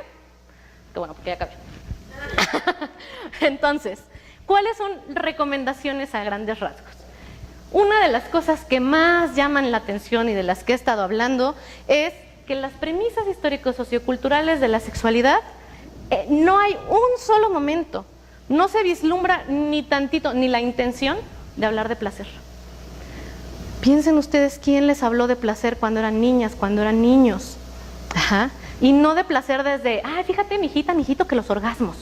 Ajá. Sino sentirte bien, sentirte plena, tomar tus propias decisiones y sentirte conforme con eso, estar bien contigo misma en todas las dimensiones de la vida, no solo de la sexualidad. Entonces, no hay un contenido, no tenemos un lenguaje más que disfruta, pues no sientas culpa. Ah, bueno, haberlo dicho antes, yo no sé por qué vivía con culpa. El no sientas culpa, el solo vive la sexualidad sin culpa no es suficiente. Necesitamos cómo. Necesitamos construir un lenguaje y construir una herramienta que le ayude a las personas a contestar los cómo. Estas conceptualizaciones que hago del placer sexual, estas factorizaciones, estas divisiones entre facilitadores e inhibidores, me están dando claves entonces. Desarrollar habilidades, desarrollar lenguaje que vaya dirigido hacia la conexión con el otro. Pues hay que conocerse. ¿Qué significa conocerse? ¿Qué significa conocer al otro? ¿Qué significa conectarse?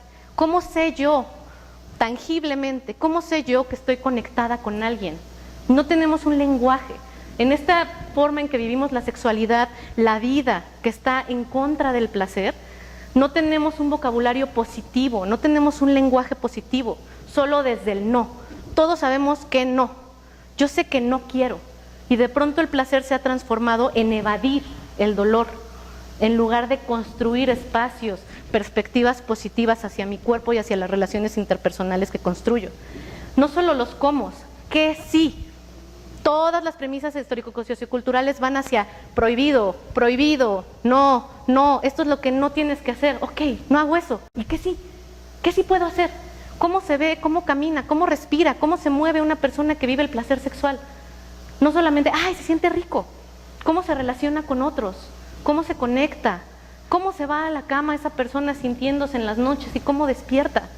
Aparte, el placer no es estático, todo el tiempo se está moviendo y se vale a veces sentirme triste. Es parte del placer también. Se vale a veces que duela, es parte también del placer.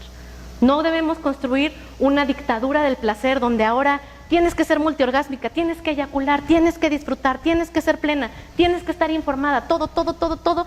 Y de pronto una se cansa y dice, no, pues no, hay algo malo en mí porque yo no soy perfecta y aparte tienes que hacer ejercicio y aparte tienes que ser excelente madre, excelente esposa, excelente profesionista, excelente jefa, todo tiene que ser perfecto y solo queremos respirar. ¿Qué tal que empezamos a pensar que el placer es ese respiro? No esa carrera que estamos haciendo hacia obtener algo, sino esa paz, esa congruencia conmigo misma. Ampliar repertorios de prácticas. No nada más centrarnos en lo reproductivo. ¿Cómo son las prácticas? Tenemos forzosamente que hablar de la masturbación. Y me dicen, bueno, es que autoerotismo. Ajá, claro, el autoerotismo es súper importante. Sin embargo, particularmente para las mujeres tenemos que hablar de la masturbación. Es que tenemos que desgenitalizar la sexualidad. No podemos desgenitalizar algo que no está genitalizado. Las mujeres no conocemos nuestras vulvas, no tocamos nuestras vulvas, no nos exploramos, o sí lo hicimos en un momento de nuestras vidas, pero aprendimos a dejarlo de hacer, nos desconectamos. Necesitamos hablar de masturbación. Toca tus genitales, observa tus genitales. Estamos corporalizadas, estamos acostumbradas a sentir a través de nuestras diferentes sensaciones. Sin embargo, cuando llegamos aquí, se corta la sensación. ¿Y por qué no te masturbas? Pues porque no siento nada. No, pues es que prefiero estar con mi pareja. Porque cuando nos tocamos, se siente incómodo, se siente sucio, se siente culpa. Necesitamos hablar de diferentes prácticas que no sean solo en función del otro, que sean para una misma y mismo. Y además de generar discursos, desarrollar discursos sobre el placer sexual, desarrollar la autonomía sexual. No solamente autonomía es girl power, empoderamiento femenino. Aguas con ese término de empoderamiento femenino. No estamos cuestionando muchísimas dimensiones de desigualdades sociales. No se queda en el vamos mujeres, todas. La autonomía sexual habla de autodeterminarnos. ¿Qué quiero? ¿Qué necesito? ¿Qué deseo? Marcela Lagarde lo dice así: Si no sé qué es lo que necesito, voy a terminar necesitando lo que otros necesitan para mí. Si no sé lo que deseo, voy a terminar deseando lo que otros desean para mí. Y particularmente hablando del placer, si no sé vivir el placer, si no sé qué me da placer, voy a terminar buscando el placer que otros quieren para mí. Y en realidad, ¿eso es placer? Esto requiere desarrollar herramientas, y no solo herramientas, practicar disciplinadamente para desarrollar habilidades críticas, reflexivas, que me ayuden a determinar mi propio código moral, mi propia ética, que no sea una ética desigual, que no sea una ética de doble moral, que no haya una doble moral sexual, donde podamos construir como comunidad y como individuos una ética y una moral que se adapte a la realidad de las mujeres y hombres que hoy en día estamos viviendo nuestros cuerpos y nuestras sexualidades. Y la toma de decisiones. Es muy fácil decir, vamos, tú échale ganas. ¿Y cómo? ¿Cómo doy ese brinco? Dice esta Celia Amorós, el feminismo no cuestiona las decisiones que toman las mujeres, sino las circunstancias que las obligan a tomar esas decisiones. ¿Cuántas decisiones que consideramos autónomas son realmente nuestras? Y no son porque no tuvimos de otra. El desarrollar autonomía sexual habla de tomar decisiones por y para mí. Crear con todo esto, que les platico y así a muy grandes rasgos, se ha desarrollado, he podido desarrollar un modelo educativo que no es en sí mismo, inició como un modelo horizontal, pero ha tomado una forma de espiral, donde vamos bailando entre la experiencia y la teoría. Mujeres, hombres, dialogamos, no imponemos, no hablamos desde la jerarquía, dialogamos no solamente lo que leemos en nuestros libros, sino que los aterrizamos en la experiencia personal. ¿Cómo todo esto que me dijeron, sí, qué bonito suena, pero realmente cómo lo vivo en mi cuerpo? ¿Cómo lo vivo en mi forma de pensar? ¿Cómo lo vivo con mi pareja? Estos son los círculos de autoconciencia sexual, donde no solo estamos buscando informar, estamos buscando que las propias mujeres creen sus herramientas, no impuestas por el otro, revisando mi propia experiencia y tejiéndola con la teoría. Puedo yo entonces construir mis herramientas que se adapten a mi realidad, a mis deseos y a mis necesidades. Y entonces escuchar la experiencia de otros, me permite a mí construir todas estas formas de autonomía sexual. No se me ocurrió de la nada, está inspirado en grandes mujeres en toda esta investigación y en grandes mujeres de la historia que a lo largo, desde que incluso se registrara la historia, se reúnen en círculos y comparten sus experiencias, comparten su sabiduría.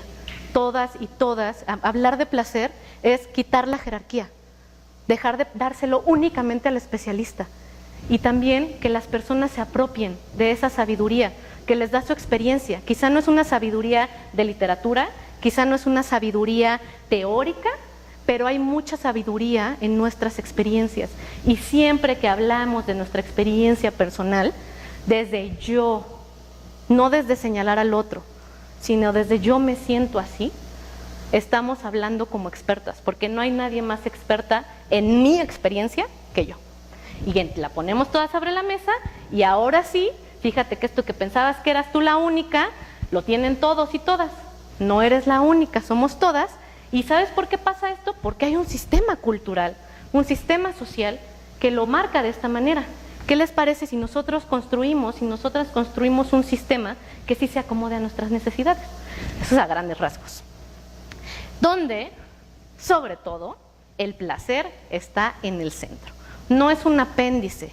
El placer ahora es una categoría central de análisis. Es el eje central.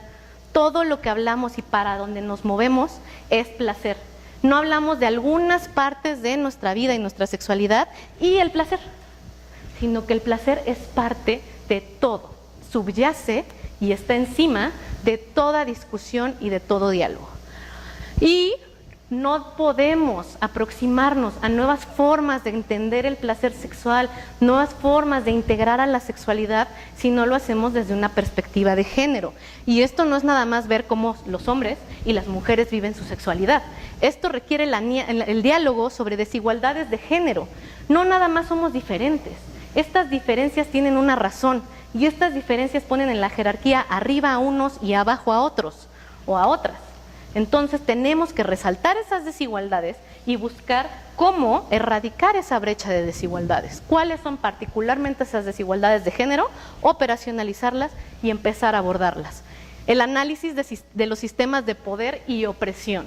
Debajo, arriba, de un lado y del otro, de estas desigualdades sociales, están los sistemas de opresión. Está una dinámica de poder que pone en el centro el poder patriarcal. Tenemos que cuestionarlo. ¿Por qué? Porque el sistema patriarcal está fundamentado en la anulación de la autonomía sexual de las mujeres. Es el primer escalón en el que se sube el patriarcado para empezar a construirse. ¿Cómo podemos desmontar? No deconstruir, desmontar, quitarlo por completo y crear un nuevo sistema, cuestionando estos sistemas de opresión y de poder. Y esto nos va a ayudar entonces a construirlo desde la autonomía sexual. Si el fundamento patriarcal empieza desde la anulación de la autonomía de las mujeres, de la autonomía sexual, ¿qué pasa si nos apropiamos de eso? ¿Qué pasa si empezamos a construir desde la autonomía? Entonces podemos empezar a construir un sistema que funcione mejor a la realidad que todos y todas estamos viviendo. Y hasta aquí esto. Muchas gracias.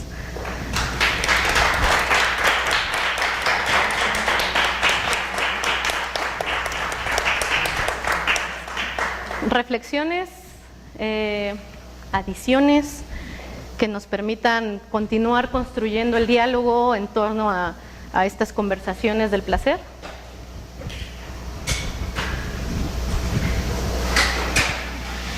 ¿Nada?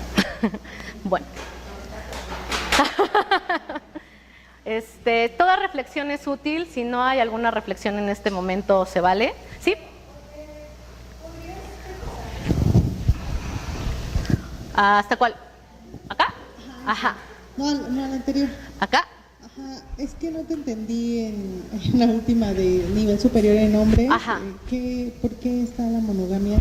Ok, para los hombres aquí del nivel superior, lo que así ya si la vemos más detenidamente esta parte, o sea, lo que estaba diciendo yo a manera general es que en los hombres cuando usualmente la cultura no tiene un impacto, porque tiene más impacto lo que ellos piensan de sí mismo y cómo se ven a sí mismo, cuando llegan a nivel superior llegan a un espacio de cuestionamiento de todas las normas. De eso que les dijeron que tú eres sujeto de placer y solo por existir mereces placer y el hombre es lo máximo y se merece todo, muchas mujeres y todo, de pronto se lo empiezan a cuestionar y dicen, no, pues hay muchas formas de ser hombre.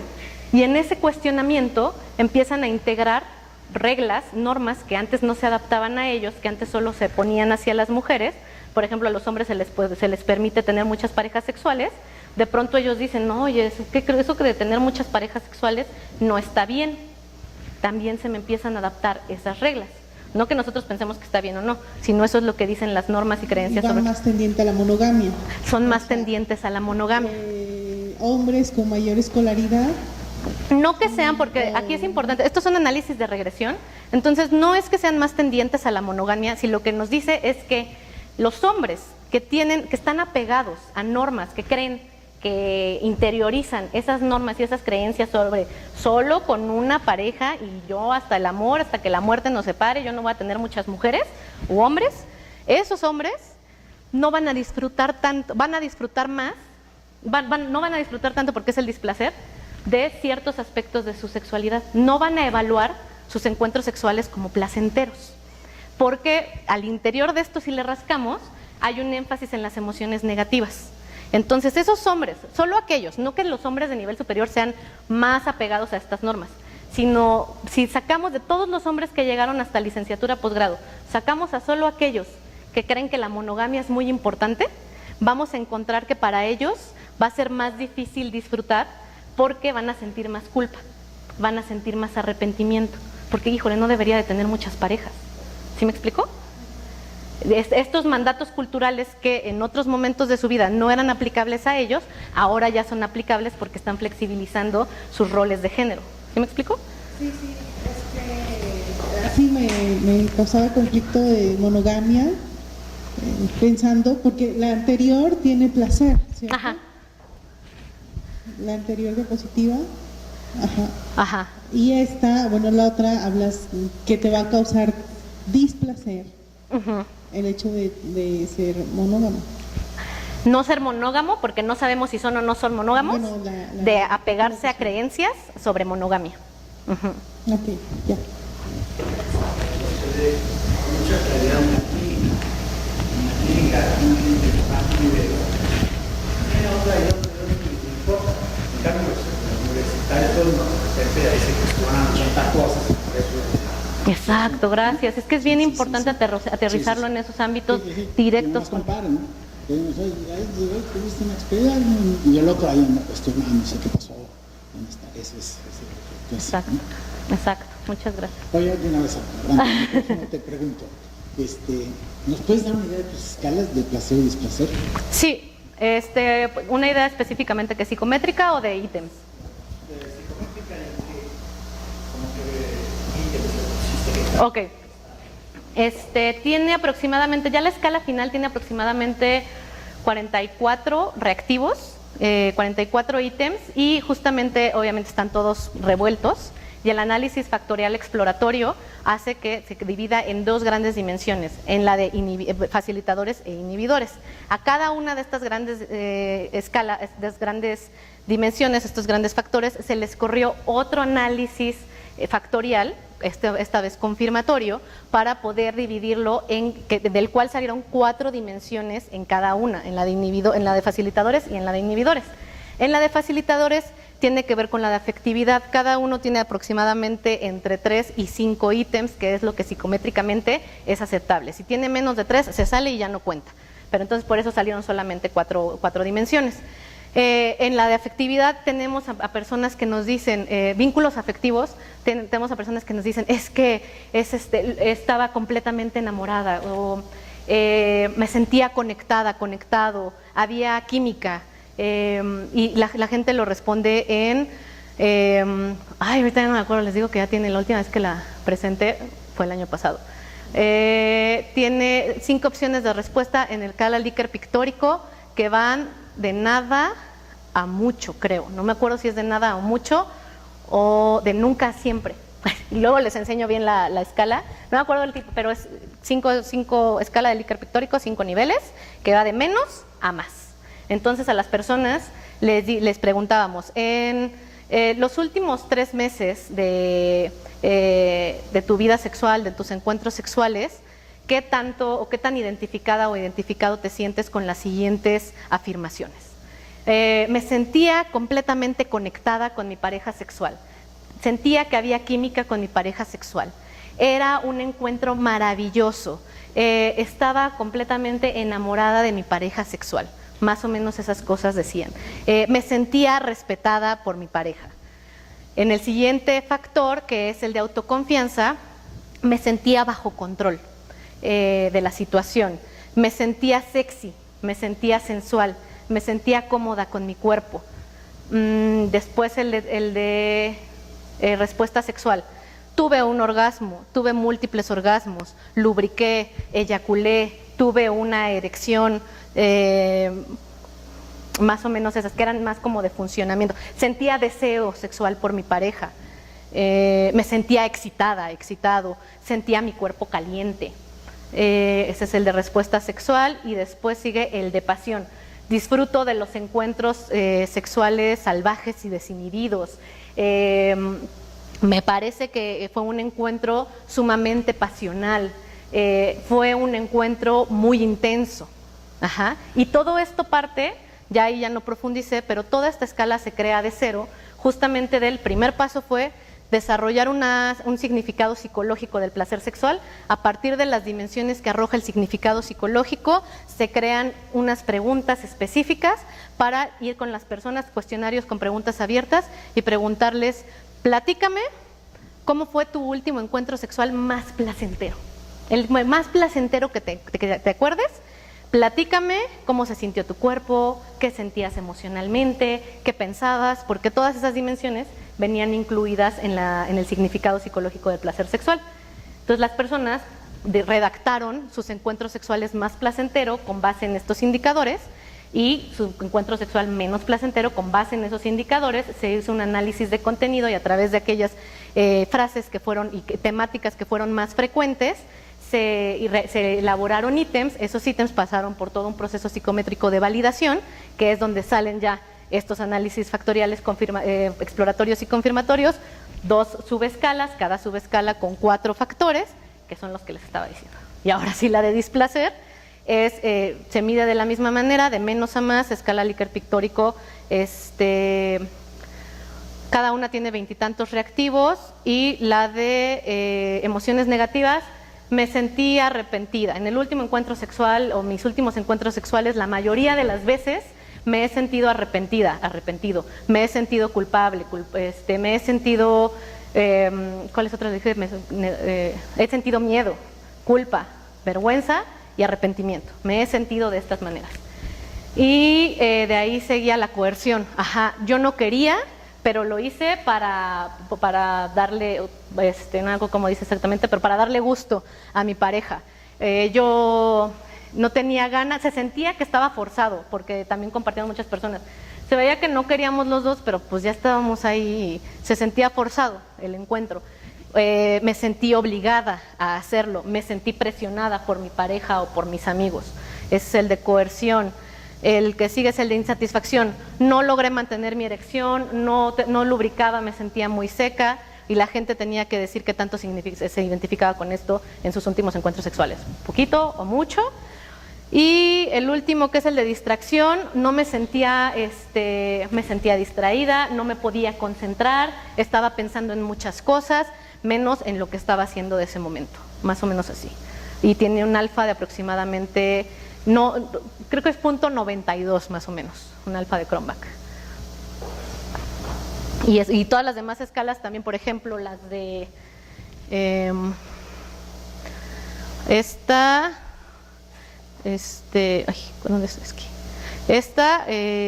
todos los temas que les dije, como se vale tener muchas parejas sexuales y no, esto se sacó a través de grupos focales, igual análisis de contenido, las más frecuentes se convirtieron en ítems y se pasó por todo el proceso de psicométrico. Estas 2 nacen de cero, completamente de cero, y estas se hace una traducción y una adaptación, se hace una adaptación cultural y una traducción, y pasan por proceso de validación. Ya hay muchos estudios que en México, por lo menos esta es la que les dije que también trabajé en mi tesis, lleva, si estamos en 2000, lleva más de 10 años que la estamos trabajando en México, entonces está súper validada y revalidada para mexicanos, y estas 2 apenas se hizo la traducción y la adaptación para que tuviera un contenido culturalmente relevante.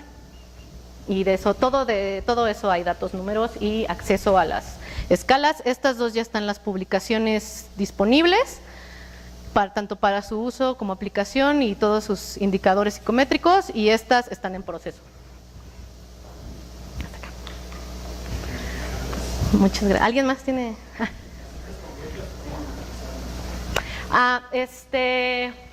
Bueno, la placer sexual está en la... ¿Dónde fue la de placer sexual? Ahorita, la del significado psicológico está en la revista de la Ibero, revista iberoamericana, de la Universidad Iberoamericana, del 2017.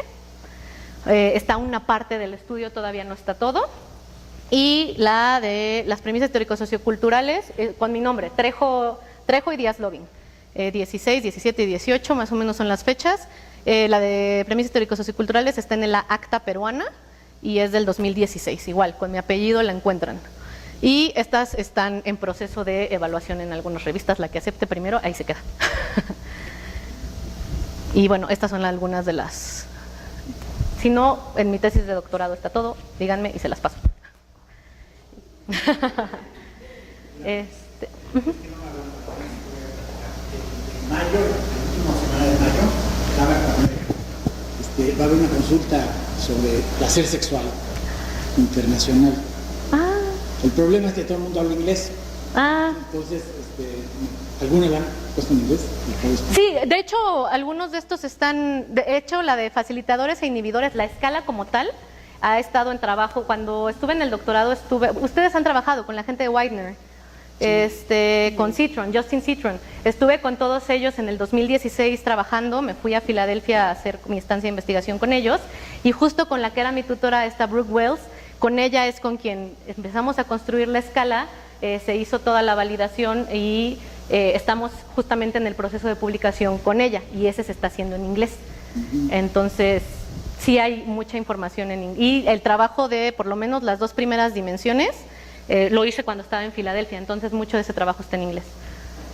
Te digo por la consulta, porque Sí. convencer de que tomen en cuenta las publicaciones en español. Sí. Aquí dice esto, sí, pero si no entienden eso. El anglocentrismo, sí. Sí. Pero sí hay, bueno, todavía no salen a publicación, pero sí hay escritos. Por lo menos, por ejemplo, mi tesis de doctorado sí la tuve que rehacer al inglés. Entonces, ahí está también. Porque mis tutores fueron Brooke Wells. ¿Tesis de Widener? No, la que hice en la UNAM, como mis tutores de la UNAM, o sea, una parte de mi comité es Brooke Wells de Widener. Y David Schmidt, el que creó esta, bueno, no la creó, fueron Gannon y Simon, pero David Schmidt, él está ahorita en Londres trabajando. Él ha hecho muchísimo trabajo de orientación sociosexual y psicología evolutiva. Él también fue mi tutor. Entonces, para que les tuve que mandar todo en inglés, entonces hay acceso a parte del trabajo en inglés. Si se requiere compartir, adelante. Entre más llegue a gente, mejor. Gracias. Gracias. Ahora sí. Mira, yo preguntando la hora y ahí está. Pues si es todo, si no, pues ahí estaba mi contacto, cualquier cosa que...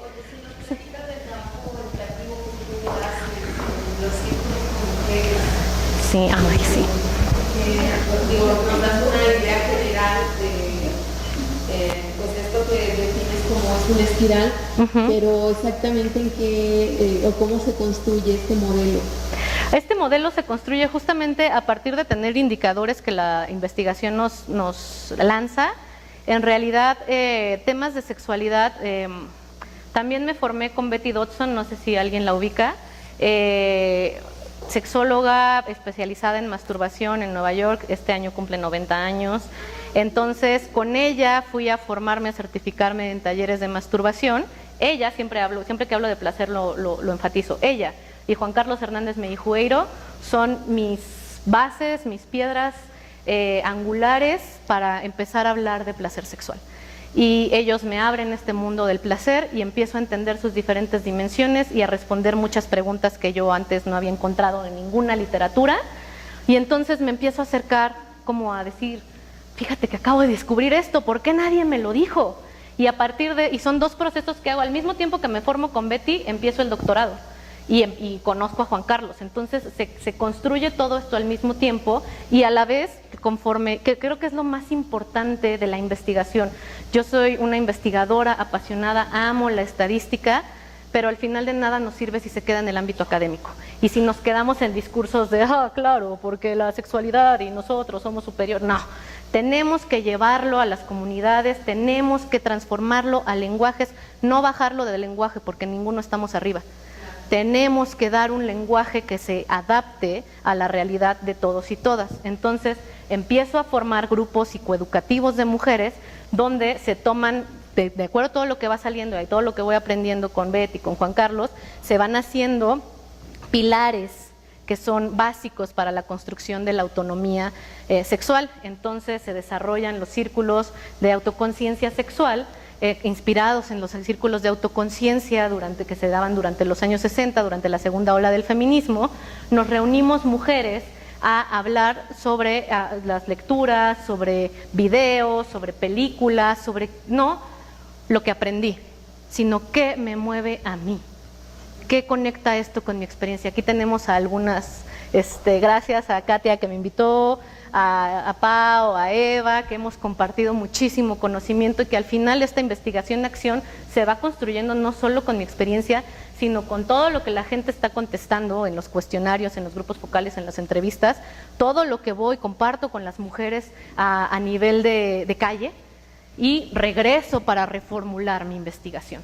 Entonces, esto me da algunas pautas básicas de temas que tenemos que tocar para construir la autonomía sexual de las mujeres, que tienen que ver con masturbación, autoconocimiento y placer, hacer un cambio paradigmático. Eso es todo un modelo educativo con temas muy específicos, bibliografía muy específica, que vamos siguiendo poco a poco para ir abriendo caminos y procesos. Una vez que termina ese, pues temas que tienen más que ver con el otro. Ya que hablé de mí, qué bonito, qué hermosa es la sexualidad para mí. Ahora, ¿cómo le digo a mi marido? Que ya descubrí todo esto de mí, porque me va a decir de dónde está sacando esas ideas. Entonces, son otros círculos en que se enfocan en el análisis del amor romántico y de todas las opresiones que vienen con el amor romántico y las desigualdades que se llevan hasta la cama. Lo que está pasando en la cama es un reflejo de esas desigualdades sociales. Entonces, no nada más voy a hablar de comunícate con tu pareja, háblale. Si cuando ya aprendí cosas digo, ¿y cómo se lo digo? Y cuando se lo digo, el otro se pone a la defensiva. Entonces, ¿cómo puedo construir herramientas de diálogo, de comunicación con el otro para que entonces el placer no sea ahora solo mío, sino sea compartido? Y de ahí pasamos a hablar no solamente, si ya estamos cuestionando el amor romántico, ahora vamos a construir nuevas formas de amar. Si el amor romántico es opresión, es propiedad privada, vamos a hablar de otro tipo de amor que se llama amor libre, amar en libertad. Y la libertad no es, ay, me vale madre, yo con todos, todos con todos. Se vale también, se vale. Pero el amor en libertad está fundamentado en la autonomía. Y también hablamos del deseo sexual. Hay gente que dice, porque también hablamos de no monogamias y cuestionamos tremendamente la monogamia. Pero hay gente que dice, pues sí, la monogamia será lo que será, pero a mí me gusta estar con una persona. Entonces hablamos justamente de los procesos de deseo que se dan en las relaciones y todas las combinaciones que hay del deseo y nuevas formas de deseo que hay en las relaciones a largo plazo. Entonces, todo esto junto va construyendo y son mujeres que desde hace ya en forma, esto nace, las estructuras, digamos, el proyecto Beta, por ahí del 2014, que es cuando empiezo a dar talleres enfocados en masturbación y en orgasmo. En el 2015 empiezo a dar talleres de masturbación, que son por los que me formé con Betty, pero justamente veo que ahí son talleres completamente corporales, talleres completamente poner el cuerpo, vivirlo vivencialmente, pero hay mucha teoría que soporta esa información y que se van todas movidas y dicen, ¿dónde leo más? Ah, bueno, vamos a juntarnos, vamos a leer y vamos a construir juntas, son los círculos de autoconciencia. Y entonces ya en la forma como el temario, las técnicas específicas, la duración, todo eso se va fortaleciendo hasta que hoy ya tenemos por lo menos estos cuatro pilares que nos ayudan a explorar más y siguen naciendo, siguen naciendo gracias a la participación de tantas mujeres. Algo así. Pues muchas gracias. ¿Ya?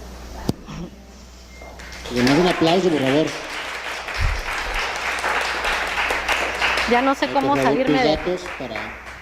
Ahí están, los datos de contacto. Síganla porque sí es muy importante, muy interesante todo ese trabajo que está realizando. Muchas gracias. Gracias por estar aquí con nosotros. No, gracias por la invitación. Te tengo una constancia, pero me la entregan hasta mañana. Entonces, no hay problema. Te la hago llegar, ¿no? No hay problema. Pero bueno, pues aquí están los datos. Aquí vamos a seguir, ya saben, cada segundo jueves. Por favor.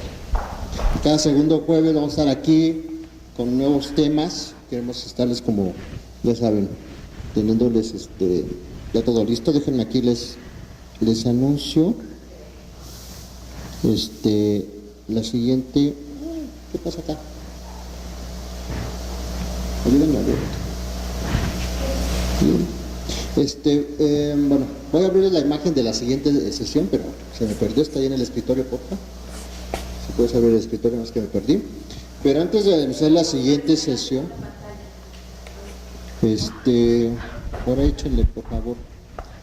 Agradecerles a quienes ya pagaron su membresía. Es que por favor, porque, trabada, ¿qué ¿no? creen? Pues sí somos estrictos, la verdad. Y la siguiente, quien no traiga su pin así puesto aquí, como yo pongo el ejemplo ahorita, es el escritorio, ¿verdad? no va a entrar. Igual ya están subiendo a la plataforma, quienes ya pagaron para que vean las sesiones en vivo cuando se transmitan, pero también que vean las anteriores.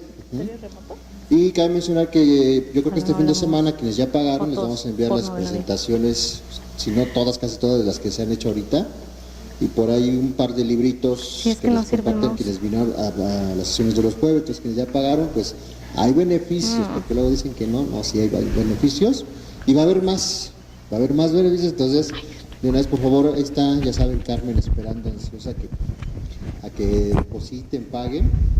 Y bueno, nuestra siguiente sesión, ya la encontraron. Esta. Entonces, el próximo mes, pues es el 9 de mayo. El próximo 9 de mayo vamos a tener aquí una sesión sobre técnicas terapéuticas para la diversidad, ¿no? Con la maestra Nilda Chiaraviglio Gamba.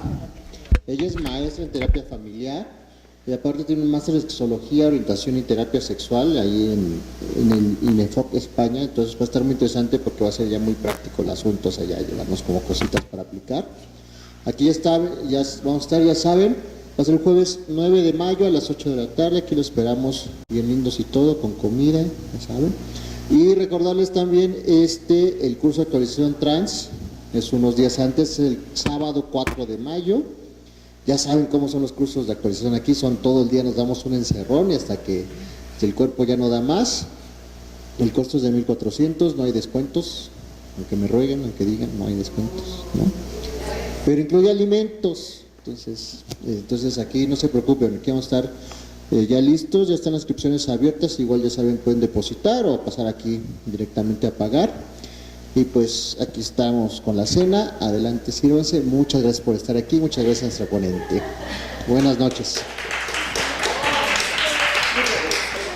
Excelente ponente.